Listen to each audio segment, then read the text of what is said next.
Guys, good evening. आज हम class 10th polynomial शुरू कर रहे हैं, जिसमें एक बहुत ही मज़ेदार टॉपिक अब हम पढ़ने वाले हैं। और उस मज़ेदार टॉपिक को मैं मज़ेदार इसलिए कह रहा हूँ क्योंकि उसकी शुरुआत बेसिकली क्लास 8 में हो चुकी होती है, ठीक है, बतौर फॉर्मूले जो आपको पढ़ाए गए हैं।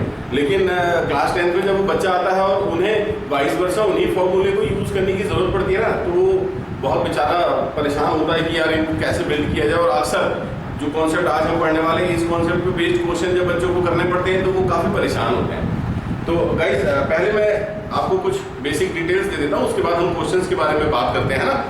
तो सबसे पहले तो मैं यहाँ जानना चाहूँगा कि अगर मैं एक इक्वेशन यहाँ पे लिख रहा हूँ, सपोज करें मैंने यहाँ पर ax² plus bx plus c लिखा हुआ है, ये एक इक्वेशन है। तो आप सब और मैं भी जानते हैं कि ये इक्वेशन किसको रिप्रेजेंट करते हैं। गाइस, ये एक क्वाड्रेटिक पॉलिनोमियल है। तो आज हम शुरुआत करेंगे क्वाड्रेटिक पॉलिनोमियल के साथ में।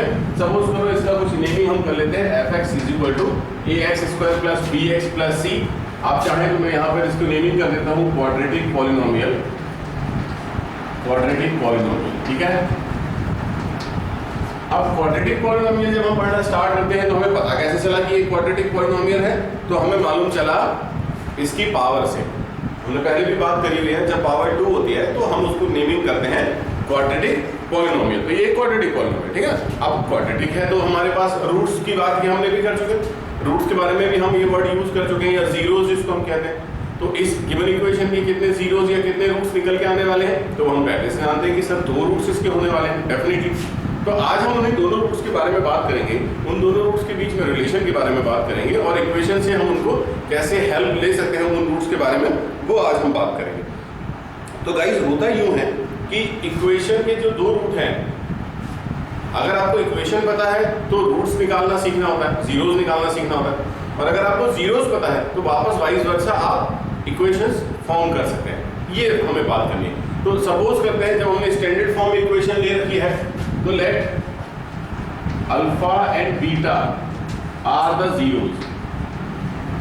हमने क्या सपोज कर लिया कि ये जो इक्वेशन हमें है, इसके अल्फा और बीटा 2 हमने जीरोस मान लिए हैं। अब अगर ये 2 जीरोस हमारी equation ax² plus bx plus c के हैं, तो ये हम समझ गए कि अल्फा और बीटा दोनों उस इक्वेशन को सेटिस्फाई करेंगे। ये बात आपने पहले भी कर रखी है, ठीक है। तो क्या इनके बीच में कोई रिलेशन हो सकता है? तो आज हम उसी रिलेशन के बारे में बात करें। जबकि मैं आपको ये बताना चाहता हूँ कि अगर ये दोनों जीरोस को मैं सम कर दूं, सम ऑफ जीरोस या sum of roots, sum of zeros, हम रूट्स भी कहते हैं, जीरोस भी कहते हैं, ये आपको मालूम है। तो अगर हमने अल्फा और बीटा ले रखे थे तो हम इनको क्या करने वाले, हम लिखेंगे अल्फा प्लस बीटा। और इसकी वैल्यू जो होती है ना गाइस, अल्फा प्लस बीटा की जो वैल्यू होती है वो होती है -b/a। तो यहाँ पे ABC हमें कहाँ से मिल रहे, देखिए ये A है, ये B है, ये C है, ये ABC आपको मिले। और इस ABC की हेल्प से आप जब -b/a यहाँ पर यूज कर लेते हैं तो आपको मिल जाता है सम ऑफ जीरोस, यानी अल्फा प्लस बीटा -b/a। तो क्या हम अल्फा प्लस बीटा को कुछ इस तरह से समझ सकते हैं कि अल्फा प्लस बीटा, यहाँ पे माइनस लगा दीजिए पहले सामने, ओके। अब B किसका कोफिशिएंट है, B किसका कोफिशिएंट है, x का। यहाँ पर ये टर्म को खास तौर पे आप ध्यान रखिएगा कि हमें ABC उठाने होते हैं, coefficient of x, coefficient of x² and constant term, इस तरह से उसको कहेंगे हम। तो यहाँ पर हम क्या लिखेंगे, हम लिख सकते हैं क्या, coefficient of x upon coefficient of x², ये हम लिख सकते हैं। B किसका कोफिशिएंट है, x का। A किसका कोफिशिएंट है, x² का, ये हम लिख सकते हैं। इसी तरह से अगर मैं बात कर रहा होता हूं प्रोडक्ट ऑफ रूट्स, तो क्या हम लिख सकते थे, अल्फा इंटू बीटा, यस। और इसकी जो वैल्यू होती है वो हमारी होती है c/a। तो अब मैं आपसे यहाँ फिर से बोलूंगा कि हम लिखेंगे अल्फा बीटा को, अगर मैंने जैसे इसको डिफाइन किया था वही मैं इसको डिफाइन करना चाहूँ तो मैं यहाँ न्यूमरेटर में क्या लिखने वाला था, कांस्टेंट टर्म, आपको उसकी आदत डालनी है, अपॉन यहाँ पर क्या हो जाएगा आपका कोफिशिएंट ऑफ x²। तो ये सारी बेसिक डिटेल आप बहुत सिंपल है, आपको पहले से पता होती है, नहीं पता होती है तो आज मैंने आपको बता दिया कि ये रिलेशन होता है अल्फा और बीटा, जो रूट हम लेके चल रहे हैं उनके बीच में रिलेशन है कि कैसे सम ऑफ द रूट्स हमें मिलता है और प्रोडक्ट ऑफ द रूट्स मिलता है। अभी बातों बातों में मैंने आपसे कहा था कि जब इक्वेशन होती है हमारे पास में तब हम ये वैल्यूज निकाल सकते हैं, कौन सी वाली, अल्फा प्लस बीटा और अल्फा बीटा।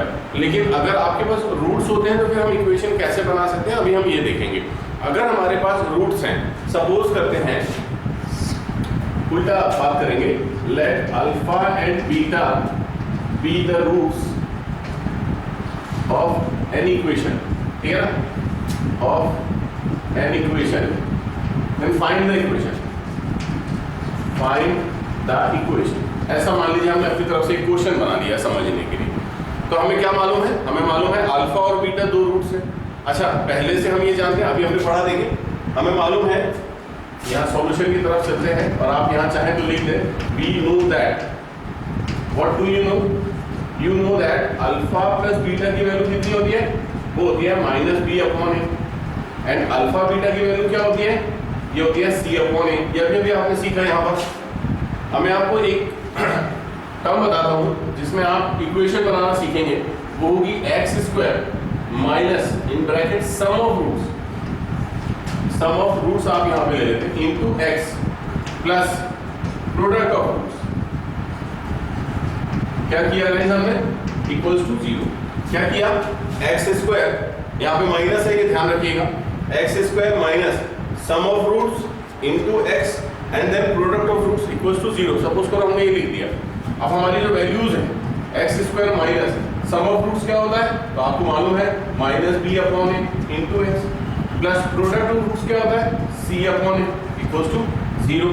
अब आप अगर देखें कि ये माइनस और ये माइनस मिलके हो जाएंगे प्लस, साथ ही साथ में अगर मैं इस इक्वेशन में एलसीएम ले लूं, एलसीएम आएगा a, this is alone so that it will be ax square, minus and minus become plus so that it is bx plus c equals to हो गया हमारा 0। अब आप ये डिनोमिनेटर के a को वहां ट्रांसफर कर दीजिए, what did you have, ax square plus bx plus c is equal to 0. This is your required quadratic equation what you want to be. तो आपके पास में जब इक्वेशन थी और आपने रूट्स की रिलेशन के बारे में बात की तो इस तरह से बात की, आपके पास रूट्स थे और अगर आपने इक्वेशंस निकाली तो इस तरह से निकाली। कई बारी दोस्तों वेरीफाई एक टर्म होती है, वेरीफाई कीजिए ऐसा आता है, वो एग्जाम्पल के तौर पे एक क्वेश्चन हम ले लेते हैं, उससे समझने में हमें आसानी होगी। तो हमें दिया जाता है कि एक इक्वेशन है और उसके रूट्स के बीच में रिलेशन को वेरीफाई कीजिए, वो इस तरह से बात करते हैं। मैं आपको बताऊंगा, एग्जांपल से हम बात करेंगे। हम ले लेते हैं एक्स स्क्वायर, इक्वेशन हमारी x square plus 7x plus 12, ये हमारे पास एक इक्वेशन है और हमसे कहा गया है कि find the zero of the quadratic polynomial. पहला कॉन्सेप्ट हमारे पास है फाइंड द जीरोस, पहला काम ये हो गया, हमें निकालने होंगे एंड हमें उसके बाद में क्या करना है, and verify the relation, and verify the relation of zeros and coefficient. देखिए कोफिशिएंट क्या होते हैं, अभी हमने देखा था, हम इस इक्वेशन को कंपेयर करने वाले हैं। कंपेयर किससे करेंगे, हमारी standard equation ax square plus bx plus c से। तो आप सॉल्यूशन जब आप स्टार्ट करें उसके पहले आप मुझे बता दें a की वैल्यू कितनी है, यहाँ पर 1 है, b की वैल्यू यहाँ पर कितनी है 7 है और c की वैल्यू यहाँ पर कितनी है 12 है। तो हमने क्या किया, a की, b की और c की तीनों की वैल्यूज यहाँ से कंपेयर करके हमने यहाँ पर पहले से लिख ली। अब हमें पहला काम करना था फाइंड द जीरोस। तो जीरोस निकालना है या रूट्स निकालना है, इसके लिए हमारे पास सबसे आसान जो मेथड होती थी, हमने देखा था स्प्लिटिंग मिडिल टर्म। मैं बार बार कह रहा हूँ, क्लास 8th में पढ़ा, क्लास 10th में हम फिर पढ़ रहे हैं, 9th में हमने पढ़ा हुआ है, तो इसकी आपको बहुत अच्छी प्रैक्टिस हो जानी चाहिए। तो स्प्लिटिंग मिडिल टर्म जब हम यूज करेंगे x square plus 7x plus 12, suppose करते हैं ये हमारी इक्वेशन हो रही है, इस इक्वेशन को हम एक नॉमिनेट कर लेते हैं, सपोज करो हमने px ले लिया, px सच है। अब आप इक्वेशन ब्रेक करेंगे तो ये क्या हो जाएगा, 4x प्लस 3x प्लस 12, यहाँ से अगर x कॉमन लेते हैं that would be x plus 4, यहाँ दोनों से 3 कॉमन ले लीजिए, this would be again x plus 4, यहाँ पर x प्लस 4 एक जैसा है, so that the remaining one would be x plus 3। तो अगर हम इसे 0 के बराबर ले लें, अगर हम इस टर्म को 0 के बराबर ले लें तो हमारे पास एक बार ही होगा x plus 4 is equal to, so that x is equal to -4, give it a box. And then अगर हम x प्लस 3 इक्वल्स टू 0 लेते हैं then we would be having x is equal to -3, give it another box. ये हमने box में जो values लिख रखी है ये हमारी x की वैल्यू आई है, और x की जो वैल्यूज आती हैं बेसिकली हम उनको क्या कहते हैं, जीरोस। आपको याद हो गया होगा कि उन्हीं को जीरोस कहते हैं। तो हमारे पास में पहला टारगेट जो था फाइंड द जीरोस, ये हमने स्कोर कर लिया। अब ये बोल रहा है verify the relation of zeros and it's coefficient. तो हमें जीरोस के बीच में और कोफिशिएंट्स के बीच में अब हमारा रिलेशन हमें डेवलप करना है। तो अभी अभी हमने ये बातें की थी इतनी सारी की सारी, तो आप कहीं ना कहीं तो वो याद होंगी कि हमारे जो जीरोस आते थे या जो रूट्स आते थे उनके बीच में रिलेशन कैसा होता था। तो हम देखते हैं अभी वेरीफाई करने के लिए सबसे पहले मैं क्या करूँगा, तो यहाँ पर हम किसी एक को नाम देंगे अल्फा, क्योंकि हमें अल्फा बीटा की आदत है। दूसरे को नाम दे देंगे हम बीटा। तो हमारा जो पहला टारगेट है हम वेरीफाई करने के लिए चल पड़े, यहाँ लिख सकते हैं आप वेरिफिकेशन, मतलब आगे जो हम कर रहे हैं इट इज फॉर वेरिफिकेशन। तो अल्फा प्लस बीटा की वैल्यू होती है -b/a। इसके बारे में हम बाद में बात करेंगे, लेकिन सबसे पहले आप अल्फा की वैल्यू बताइए -4, बीटा की वैल्यू बताइए -3। तो आपने यहाँ लिखा -4 plus -3, you got the answer -7। तो हमारे पास -7 आ गया। क्या अल्फा प्लस बीटा को ही हम सम ऑफ रूट्स कहते हैं? अभी हमने देखा था सम ऑफ रूट्स या जीरोस जो हम लिख रहे थे दैट वाज, उसकी डेफिनेशन क्या थी, हम माइनस लगा रहे थे। देन यहाँ न्यूमरेटर में हम लिख रहे थे coefficient of x upon coefficient of x square, ये लिख रहे थे हम। तो कोफिशिएंट ऑफ x क्या होता है गाइस, b होता है। यहाँ हमने लिख भी रखा वैल्यूज ना a b c। तो x का कोफिशिएंट होता है b, तो हम वहां पे लिखेंगे b, माइनस साइन के साथ हमने लिखा 7। अब x स्क्वायर का कोफिशिएंट होता है a, यहाँ देखिए x स्क्वायर है, इसका कोफिशिएंट होता है a, the value of a is 1, therefore we are going to write it 1, so the answer is -7। So आप देख सकते हैं कि हमारा जो कोफिशिएंट के रिस्पेक्ट में जब हमने आंसर लाए और जीरोस को सम करा के जब हमने आंसर लाए, तो हमारा सम का जो आंसर है वही हमारे इनके कोफिशिएंट्स के रिलेशन का आंसर है। इन द सेम मैनर अगर मैं आपसे कहूँ अल्फा इंटू बीटा, तो आप क्या करोगे, -4 इंटू -3, दैट इज आंसरिंग 12। अब हम इसी को बात करें प्रोडक्ट ऑफ जीरोस, तो प्रोडक्ट ऑफ जीरोस हमने लिखा ही हुआ है। तो प्रोडक्ट ऑफ जीरोस का जो कॉन्सेप्ट था हमारा वो क्या था, न्यूमरेटर में हम लिख रहे थे constant term upon coefficient of x square. तो ये कांस्टेंट टर्म हमारी क्या हो रही है यहाँ पर c, आप देख सकते हैं कांस्टेंट टर्म को c कहते हैं, c की वैल्यू है 12 और डिनोमिनेटर में कोफिशिएंट ऑफ x स्क्वायर अभी आपने यूज किया था एज 1। तो आप ये देख सकते हैं कि हमने जब जीरोस के बीच में और उसके कोफिशिएंट्स के बीच में रिलेशन ढूंढा तो दोनों के दोनों कंडीशन हमारी वही आ रही है जो हमें चाहिए थी, जो गिवन थी। तो गाइस ये है कॉन्सेप्ट इस तरह के क्वेश्चंस को करने के लिए। तो मैं सजेस्ट करूंगा कि आप कुछ दिन तो 5-7 क्वेश्चन है इसको करके देख लीजिए, आपको अपने आप ही इसके थोड़ी सी मास्टरी आ जाएगी। बट यहीं पे तो ये खत्म नहीं हो रहा है, डेफिनेटली ये कॉन्सेप्ट, ये तो इंट्रोडक्शन था इस कॉन्सेप्ट का। अब जो हम आगे बात करने वाले हैं वो बात आपको खासी परेशान करती है, मैं जानता हूँ। मैंने हमेशा देखा है कि बच्चे जिस लेवल पे अब मैं बताने वाला हूँ उस बात को लेके हमेशा परेशान रहते हैं। तो इस परेशानी का हल क्या है, हल क्या है, हल क्या है, हल क्या है? तो मुझे ऐसा लगता है कि there is only one solution, that is practice and practice and practice. But एक बात और भी है कि अगर हम इतनी ज़्यादा प्रैक्टिस कर सकते हैं या कर लेते हैं तो फिर हमें समय भी बचाना होता है बाकी सब्जेक्ट्स के लिए, बाकी टॉपिक्स के लिए। तो फिर हम ऐसे इतनी ज़्यादा प्रैक्टिस भी नहीं कर सकते। एक्चुअल में प्रैक्टिस कहने का मेरा मतलब होता है उसमें आपके अपने ब्रेन के यूज़ होने वाले लॉजिक्स का इस्तेमाल करना होगा, आपको लॉजिक्स को पुट करना होगा अपने स्टडी में। अब वो कैसे मैं बात करना चाह रहा हूँ वो आप समझने की कोशिश कीजिएगा। आज हम कुछ नए तरीके से कुछ नई चीज़ पढ़ रहे हैं जिसकी ज़रूरत हमको पढ़ने वाली है। तो जो कॉन्सेप्ट हम पढ़ने वाले हैं उसमें पहले क्या हम सब जानते हैं कि एक फॉर्मूला हमने बनाया हुआ है a plus B whole square. ये हम सबने पहले से पढ़ रखा है, प्रीवियस क्लासेस में इसका यूज भी हमने बहुत किया हुआ है। तो यहाँ पर लिखा हुआ है a plus B whole square और इसका फॉर्मूला जो होता है वो होता है a square plus 2ab plus B square. मैं यहीं पे इंटरप्ट करना चाहता हूँ आपको कि हम अपनी क्लास यहीं से शुरू करते हैं, अपना जो टॉपिक है यहीं से शुरू करते हैं। जब जरूरत पड़ेगी तब हम यूज क्या करेंगे और कैसे करेंगे। बट क्या ये this is the final and? It is not. क्या हम अगर ए स्क्वायर और बी स्क्वायर को यहीं ड्रॉप करें और इसको ट्रांसफर कर दें तो हमारे पास एक रिजल्ट ऐसा आएगा, a square plus B square is equal to, यहाँ पर लिखा हुआ है a plus B whole square minus 2ab। ये हमारे पास एक रिजल्ट के तौर पे तैयार हो गया कि a square plus B square की वैल्यू क्या होगी, तो a plus B whole square minus 2ab होगी। Very good. उसके बाद में इसी तरह का एक फॉर्मूला हुआ करता था, that was a minus B whole square. तो ये बनता था आपका a square minus 2ab plus B square. अब आप यहाँ देखें कि हमारे पास a minus B whole square है, जहां पर लिखा है a square minus 2ab plus B square. तो अभी हमने क्या किया, a minus B whole square. क्या मैं इसकी जगह ये वाली वैल्यूज यूज कर सकता हूँ? तो डेफिनेटली कर सकता हूँ। कैसे कर सकता हूँ? देखिए a square plus B square, a square plus B square. मैं इसकी जगह पे लिखना चाह रहा हूँ a plus B whole square minus 2ab, और ये वाला माइनस 2ab जो बचा वो से मैंने फिर से लिख दिया। तो हमारा नया रिजल्ट क्या तैयार हो गया, a plus B whole square minus 4ab। ठीक है, हम ये क्यों कर रहे हैं? अभी जब हम क्वेश्चंस में आएंगे तो आप अपने आप समझ जाएंगे। तीसरे नंबर पे एक आइडेंटिटी आपके पास हुआ करती थी a प्लस बी। यहाँ पर एक आइडेंटिटी के पहले एक काम और कर लेते हैं। क्या यहाँ से स्क्वायर हटा दिया जाए तो क्या होगा आप जानते हैं?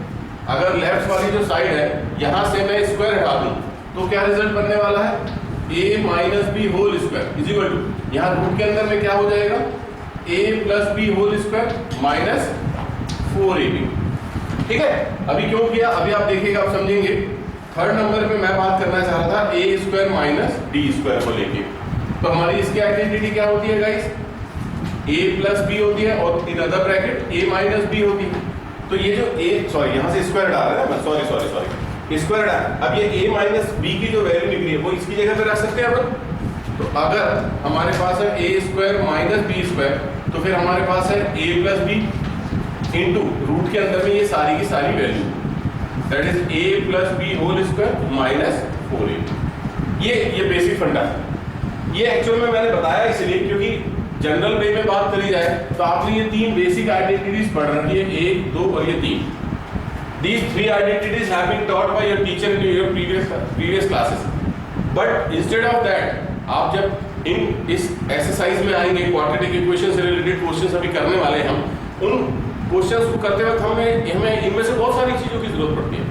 एंड मोर ओवर दैट अभी हम बात कर सकते हैं आगे भी, अगर हम बात करें फोर्थ नंबर पे, तो आपको आइडेंटिटी पता होनी चाहिए a प्लस बी क्यूब की।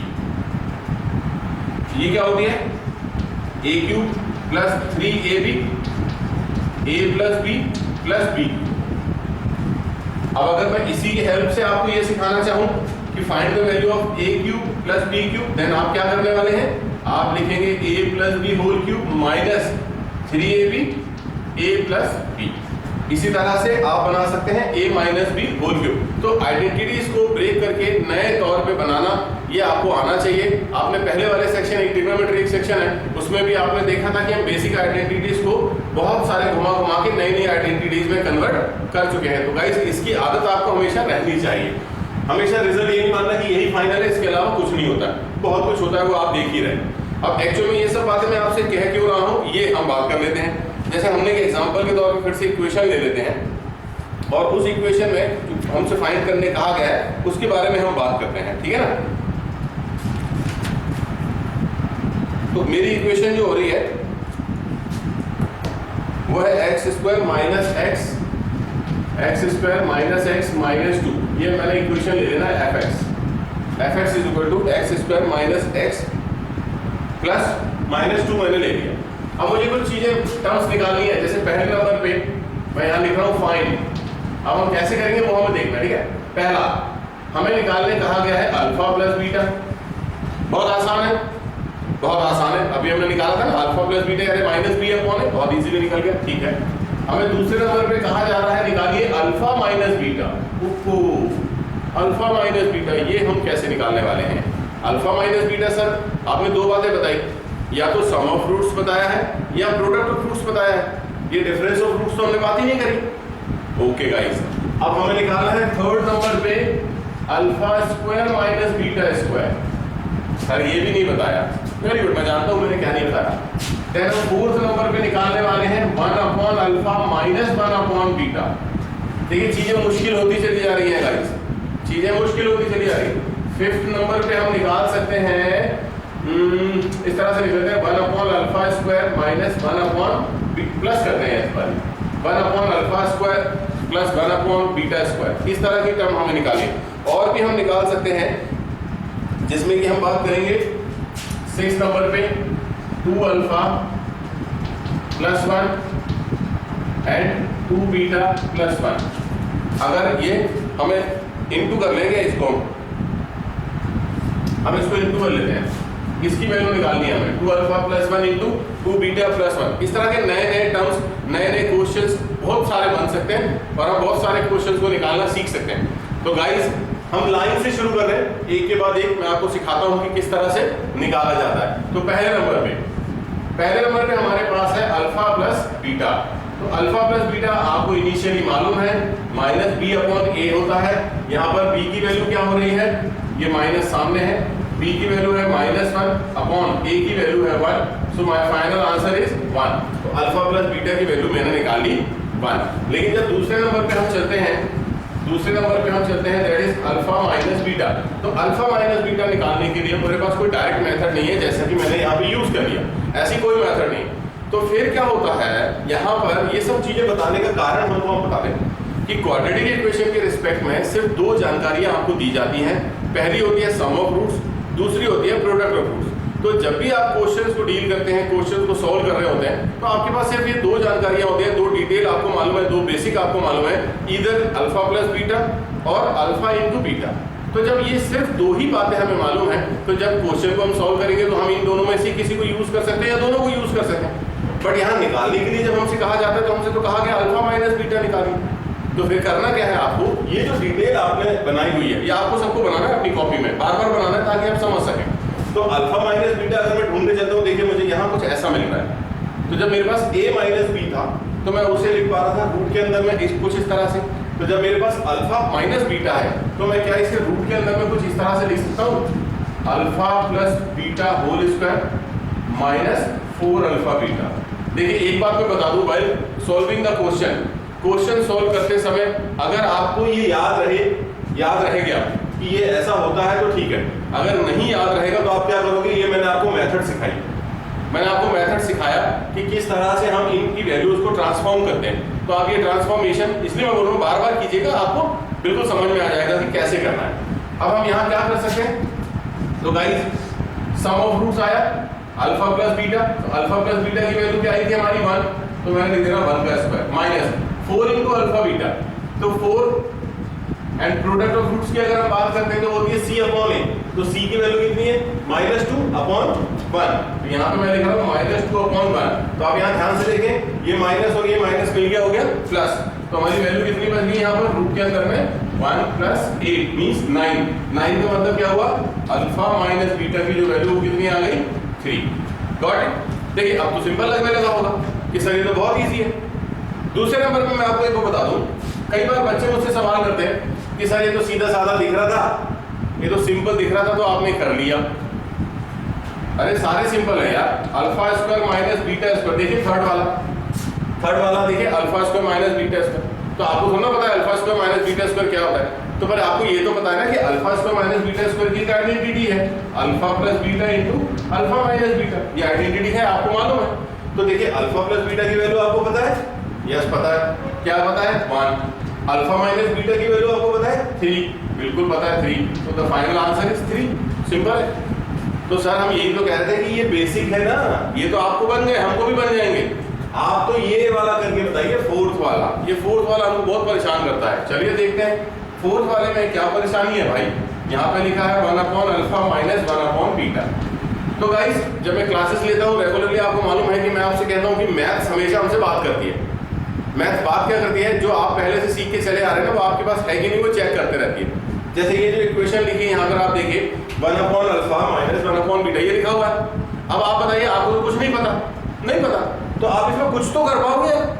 ये 2 फ्रैक्शन है, सब्ट्रैक्ट करना है, बीच में माइनस लगाओ, कुछ तो करोगे। तो कई बार बच्चे मुझे बोलते सर एलसीएम ले लेंगे। तो वेरी गुड यार, एलसीएम ले लेंगे। तो हम यहाँ एलसीएम अगर लेते हैं तो डिनोमिनेटर में क्या आ गया अल्फा बीटा, और ये बीटा यहाँ और अल्फा वहां चला गया, मतलब क्या बन गया बीटा माइनस अल्फा, ये तो बात ठीक है। अब इसमें क्या कर सकते हो आप, सर हमको बीटा माइनस अल्फा की वैल्यू नहीं पता, किसकी पता है? बच्चा मुझे बोलता है सर अल्फा माइनस बीटा पता है ना अल्फा माइनस बीटा, तो क्या आप बीटा माइनस अल्फा को अल्फा माइनस बीटा नहीं बना सकते? डेफिनेटली बना सकते हैं। कैसे बनाएंगे गाइस? हम माइनस कॉमन लेंगे, ये बन जाएगा अल्फा माइनस बीटा। क्या आपको पता है अल्फा इंटू बीटा कितना है? हाँ हमको पता है अल्फा इंटू बीटा कितना, तो अब वैल्यू रख देते। चलिए तो यहाँ पर अल्फा माइनस बीटा की वैल्यू हमने क्या निकाली है 3, तो ये हो गया -3। अल्फा इंटू बीटा हमारा क्या है 1, तो हमने अल्फा इंटू बीटा नहीं सॉरी -2, ये है -2। अल्फा इंटू बीटा सी अपॉन ये होगा ना, तो सी की वैल्यू -2, तो यहाँ पर माइनस से माइनस चला गया, योर आंसर इज 3/। देखिए कितना आसान है। अच्छा सर ठीक है, आपकी बात मान लीजिए कि ये इजी था, क्या ये भी उतना ही इजी होगा फिफ्थ वाला? डेफिनेटली हर सॉल्यूशन इतना ही इजी होता है। मैं तो एक ही बात समझता हूँ यार, कोई भी चीज, कोई भी टॉपिक, कोई भी मैथ्स टफ तब तक होती है जब तक वो आपसे नहीं बनती है, और जिस दिन वो आपसे बनने लग जाती है उससे सरल कुछ नहीं होता है, फिर आप अगला टफ ढूंढ रहे होते हैं। ये बेसिक है, मैथ्स का बेसिक है कि जब तक आपसे बनेगा नहीं वो टफ ही रहेगा, और जिस दिन वो आपसे बन जाएगा उससे इजी कुछ नहीं मिलने वाला है। ठीक है, इसी कॉन्सेप्ट के थ्रू अपन आगे चलते हैं। आगे ये देखना हमें फिफ्थ वाला। चलिए आप बोलते हैं तो मैं बता देता हूँ, 1/α² प्लस 1/β², ये हमने देख लिया, लिख लिया। फिर से मैं आपसे बात करूंगा कि आपको कुछ तो आता होगा इसमें, भाई वैसे तो कुछ नहीं पता पर कुछ तो पता होगा यार, तो सर एलसीएम ले लो इसमें भी। चलो भाई ठीक है, आप कह रहे हैं एलसीएम लेंगे, एलसीएम ले लेते हैं। एलसीएम आ गया α² β², ठीक है। अभी क्या हो जाएगा, यहाँ हो जाएगा β² प्लस यहाँ हो जाएगा α², ये भी ठीक है। आप ही ने कहा मैंने एलसीएम ले लिया, मैंने लिख दिया। अब आपको पता है α² प्लस β² या β² प्लस α² को हम क्या लिख सकते हैं? ये देखिए अपन ने लिखा था ना यहाँ पर, हम इसको क्यों लिख रहे हैं, हम इसको कन्वर्ट क्यों कर रहे हैं, यहाँ फिर से बात करेंगे हम। तो a² प्लस b² की जगह ये था, तो α² प्लस β² की जगह क्या आने वाला है यहाँ पर, alpha plus beta whole square minus 2α beta, और डिनोमिनेटर में क्या लिखा हुआ है, आप बोलेंगे अल्फा स्क्वायर बीटा स्क्वायर, और मैं कहना चाह रहा हूँ उसे लिख लीजिए अल्फा बीटा होल स्क्वायर। अब गाइस मैं आपको ये बताना चाह रहा हूँ कि हमने इस वाली टर्म को ऐसे क्यों ब्रेक किया। हमने ऐसे हर क्वेश्चन को आप देखें, कहीं ना कहीं हम उसे दो ही फॉर्मेट में ला पा रहे हैं, एक है अल्फा प्लस बीटा और दूसरा है अल्फा बीटा। कारण है क्योंकि जब कोई क्वाड्रेटिक आपको पता होती है तो आपके पास सिर्फ दो रिलेशन पता होते हैं, एक है सम ऑफ जीरो और दूसरा होता है प्रोडक्ट ऑफ जीरो। तो चूंकि हमें ये सिर्फ दो ही जानकारी मालूम होती है, दो ही डिटेल हमारे पास होती है, उन्हीं डिटेल्स को यूज करके हमें अपने सॉल्यूशन को बनाना होता है। दैट्स व्हाई हमें करना क्या है, हमें अपनी हर टर्म को अल्फा प्लस बीटा और अल्फा बीटा इसी फॉर्म में लेके आना है और फिर हमें सॉल्यूशन बनाने हैं। तो हम यहाँ पर वैल्यू रखते हैं, अल्फा प्लस बीटा की वैल्यू क्या थी हमारी 1, तो 1 का square minus 2 into alpha into beta क्या था -2 अपॉन अल्फा इंटू बीटा था -2 whole square, so that it is 1 plus 4 upon 4, that means 5 upon. So guys very simple, बहुत आसान था। आगे मैं इसके बारे में बात नहीं कर रहा, ये आपके लिए एज अ होमवर्क रहेगा, आप इसे करके देखिएगा। डेफिनेटली मुझे यकीन है कि इतना सारा बेसिक कॉन्सेप्ट समझने के बाद में ये इस लेवल के जो क्वेश्चंस हैं वो आप डेफिनेटली बिल्कुल एक बार में ही परफेक्ट बना ले जाएंगे। पर उन सबको बनाने के पहले मेरी सलाह मानिएगा कि आप पहले ये वाला चार्ट जो है वो अपनी कॉपी में आप जरूर तैयार कर लीजिएगा और बार बार कीजिएगा, 2-3 बार आप खुद से करके देखिएगा, कॉपी मत कीजिएगा, उतारिएगा मत, बना के देखिएगा जैसे मैंने आपको अभी सिखाया कि कैसे बनाया जाता है। अगर आप बनाना सीख जाएंगे ना तो डेफिनेटली मैं आपको बताऊं कि कभी भी आप भूलेंगे नहीं, और अगर आपने कॉपी किया तो हर बारी क्या होगा कि आप ये ढूंढते रह जाएंगे कि यार उस वक्त हमने क्या किया था, वहां क्या था और वो कैसे आ गया था। इसलिए हमेशा बनाना सीखें। तो maths is all about to learn new things. आप नया कुछ सीखने की कोशिश कीजिए, ये है मैथ्स। तो गाइज कुछ क्वेश्चंस कीजिए, अगर आपको क्वेश्चंस में प्रॉब्लम आती है तो डेफिनेटली उस प्रॉब्लम के लिए मैं हूँ। कंटिन्यू प्रैक्टिस करते रहेंगे तो एक दिन आप भी मास्टर हो जाएंगे। तो गाइस कभी कभी क्या होता है, क्वेश्चंस जो होते हैं ना वो बहुत अच्छे नहीं दिखते हैं, ये बात तो तय है, क्वेश्चन कभी भी अच्छे नहीं दिखते हैं। मैंने कहा जब तक वो बनेंगे नहीं तब तक अच्छे नहीं दिखेंगे। तो हमारे पास क्या है कि if alpha and beta are the roots of equation, एक इक्वेशन हम ले रहे हैं, वो इक्वेशन हो रही है x² minus px plus q, ये इक्वेशन हमारे पास, और हमें प्रूफ करना है bt माने prove that alpha square upon beta square plus beta square upon alpha square is equal to p to the power 4 upon q square minus 4p square upon q plus 2। इस तरह की कुछ term हमें proof करनी है। ये left में जो दिया हुआ है alpha square upon beta square plus beta square upon alpha square, ये हमें दिया हुआ है। इक्वेशन कुछ ऐसी दी हुई है। अब यहाँ खास बात देखिए कि अगर इक्वेशन में नंबर्स होते, अगर ये न्यूमेरिकल वैल्यू होती इक्वेशंस में, तो हम सबसे आसानी से क्या करते, अल्फा और बीटा निकाल लेते। अल्फा बीटा निकालने के बाद में यहाँ पुट कर लेते और हम लेफ्ट हैंड राइट हैंड बता पाते। लेकिन इक्वेशन उन्होंने p और q के साथ दी हुई है। मींस मैं यहाँ कंपेयर करने की बात कर रहा हूँ आपसे। सबसे पहले आप सॉल्यूशन जब लिखें तो आप लिख लें a इज इक्वल टू 1, आप लिखें b is equal to minus p and c is equal to आप लिख लें q। ये ABC आपने लिख दिया, ठीक है ना। सो गाइस यहाँ पे हमने क्या देखा, हमने a b c की वैल्यू को यहाँ पे निकाल के रख ली। That is a is equal to 1, b is equal to minus p, c is equal to q।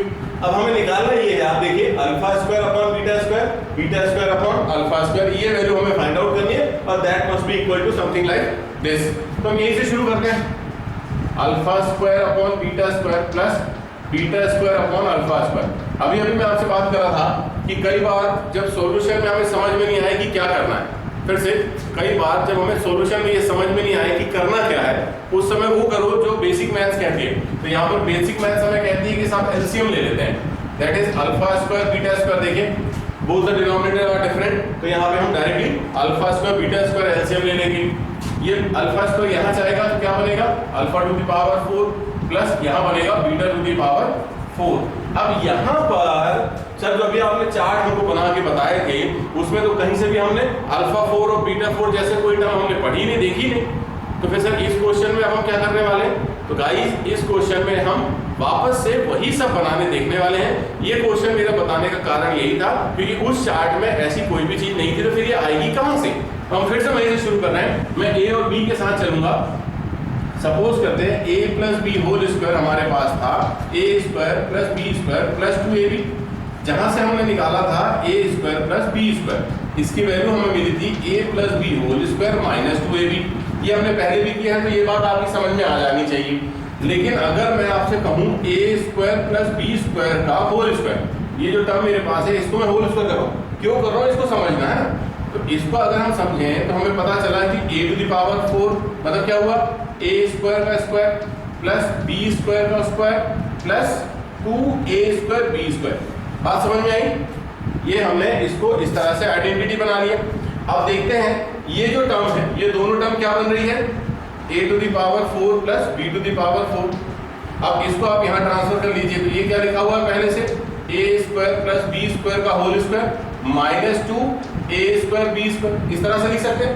अब आप थोड़ी सी एक स्टेप और पीछे आ जाइए। ये क्या था, a square plus b square की वैल्यू हमारे पास है, मींस बड़ा हम विलिंग टू से कि इसकी जगह पे हम ये पूरा लिख सकते हैं। एक ब्रैकेट बना लीजिए, a plus b whole square minus 2ab, bracket बंद करके होल स्क्वायर जरूर लगाइए, minus 2a square b square. इस तरह से आप अपनी टर्म को लिख सकते हैं। किसको, a to the power 4 plus b to the power 4।